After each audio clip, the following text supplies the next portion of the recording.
Hey all, before things begin, please make sure to click the link down in the description below in order to join Discord. We do a lot of history stuff in there, we post memes, we chat about different things, so if you're interested in things or want to talk to me more, please make sure to go down there. Enjoy the video. Hello everyone, Stuckuya here, and welcome back to the History of Everything podcast YouTube channel. Now, 2 videos ago, I made a video called The World's Smallest Tank, but I then proceeded to explain in the video how it wasn't actually a tank. Now, a number of you, rightfully, pointed out that I did not technically give what it is that I promised. So today, I plan on satisfying those comments by showing you the world's actual smallest tank. Everyone, I would like for you to meet the Badger. Now, I know exactly what you're going to say. You're going to look at me and go, Stack, what the hell are you doing? This is not a tank. You are just doing the very same thing again. To which I say, no, that is wrong. This is actually a tank by definition, and it actually holds the Guinness World Record for the world's smallest tank. So, okay, let me just go ahead and explain what this thing is and how it is that it came to be.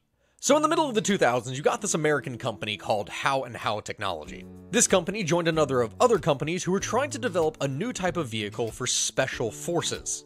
One that would be capable of providing good protection, but also at the same time be fairly mobile. At least mobile to the degree that it wouldn't really bother the user very much. Now, the design department of the company had previously engaged in the creation of self-propelled military robots, and that kind of inspired their design. The new means of protection was supposed to be made in the form of a small, self-propelled machine that was capable of carrying only one person. The project then received the index PAV-1, or the Personal Assault Vehicle 1, codename Badger. The basic idea of this is that on top of a tracked chassis, you would place an armored hull.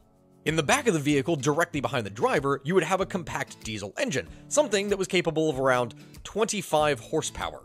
Which, I'll be honest, doesn't really sound like a lot, but when you have a combat mass of what is essentially an armored car with that and it weighs under a ton, you actually have something that is fairly surprisingly mobile. At least it's not very limited. Which is awesome when you then add to the fact that the whole thing was well enough armored that it could stop most small rounds, going all the way up to some heavier automatic weapons and even explosives. The sloping of the armor was to such an extreme degree that even when fired at by a 50 caliber round, the round would likely penetrate, but what would happen is it would end up ricocheting upwards essentially harmlessly.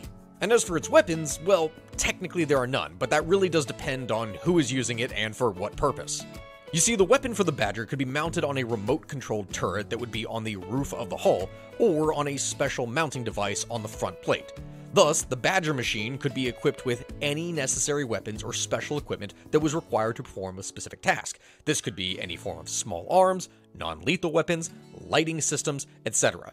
The lack of its own built-in weapon system just meant that the Badger was that much more versatile. It could be applied to any situation depending on what you needed. Which, that of course then beggars the question, why would you need this thing? What was its purpose? Well, the Badger is an all-terrain one-man vehicle that was specifically designed to be used by militarized police forces as well as SWAT teams against targets such as criminal gangs or cartels. Particularly ones that would be in fortified positions, such as in a building or some other kind of fortification. You see, the Badger was powerful enough that it could break down doors, but simultaneously it could fit through said doors or into a lift because the width of the entire thing was only 32 inches.